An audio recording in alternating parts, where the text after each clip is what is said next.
Hello and welcome to Brian's Big Blog. And we've only, after today, 3 left. Yeah, I've been talking about Big Brother since June, July, August and September.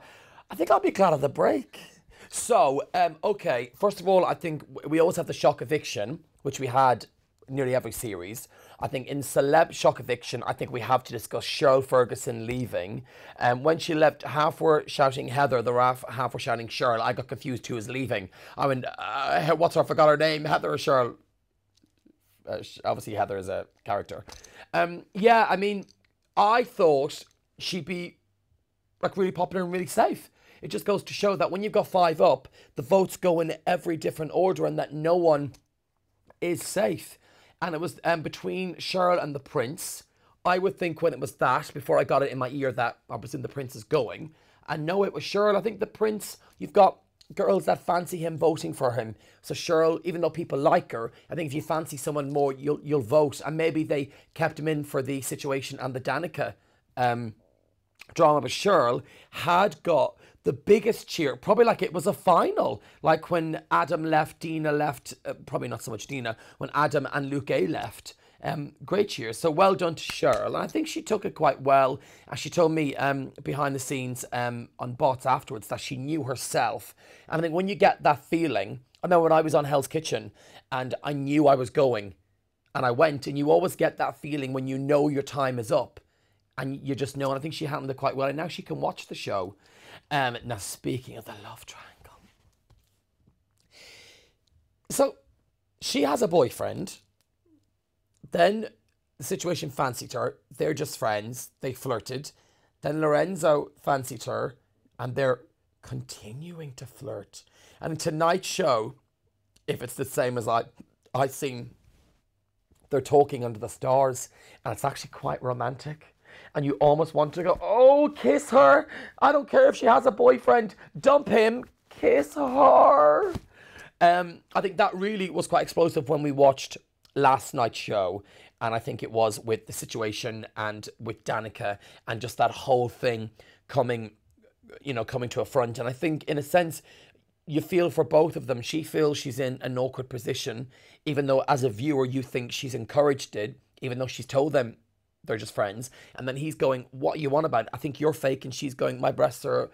So it was kind of, it was a weird one. Then, of course, what made it difficult was everyone that supports Danica telling her she was right. She won the argument. And then everyone that's in the room, the gods, watching it play out, think all of them are bitchy, nasty, and that they're all stirring. So there's so much going on.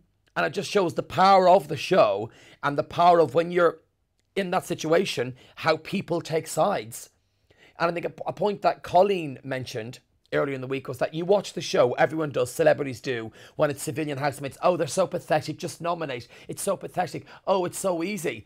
Celebs are in there for 3 weeks. You know, other people do it for 10 weeks and they nominate a lot more. And for Colleen to feel that emotional side of it proves that it is difficult and it's easy to judge people until you're in their shoes. You go, oh my God, this really is tough. Sidetrack there. But the love triangle, I think it was good having that argument. I think it was going to come to a front, and I think the situation handled it really well. I think Danica was the one that you could see she was really riled up by it all, and that emotionally she's invested a lot in it. And Lawrence was like, and it's always good because when people have arguments, it's always amazing when they're dressed up, and B, when they're attached to someone else. It's just funnier. And Lorenzo's like, Lorenzo, come back this way. What are you doing? And I don't know if Danica, I mean, who did the best in that argument? I think they both had points to make. I think she lost her head a bit, but she did it in a dignified way. But as a viewer, that's what we want to see, and I want to see more of that. Do they make up? Well, they make up a little bit in tonight's show. But of course, up for eviction, we have Danica, we have Rian, we have Samantha, and we have the situation. The situation was saved first last week with Julian. So will he be saved early on tonight? I don't know. I think it's a difficult one tonight. I think Rian's been up before and she stayed. It's Samantha's first time up. But we have Danica and the situation. And Lorenzo now, who's not up. But they have this whole love triangle going on. So people vote to save Danica and the situation. It's to keep the drama. They could be sick and tired of Danica or the situation. Get them out. They could be sick and tired of Rian and get her out. But Samantha's, it's the first time up. So Samantha will be feeling wary of how she's perceived by the public. And then, of course, when we talk to the House, it gives people an opportunity to cheer or boo. And people like to boo. Tonight we're on from 9 to 10 live. And then the interview is from 10 past 11, I think, till around 25 to 22:12. On a little late, because we've got, in between us, we have the Dallas behind the scenes with John Barrowman, which will be amazing because Dallas starts next week. So who's going to go tonight? Even if I was going to guess, you know, contractually, I'm not allowed to tell you because I would get abuse on Twitter, which I still get. It's kind of weird. Myself and Emma, we both get it. I thought it was just me. She gets it too. Yay! See you tonight.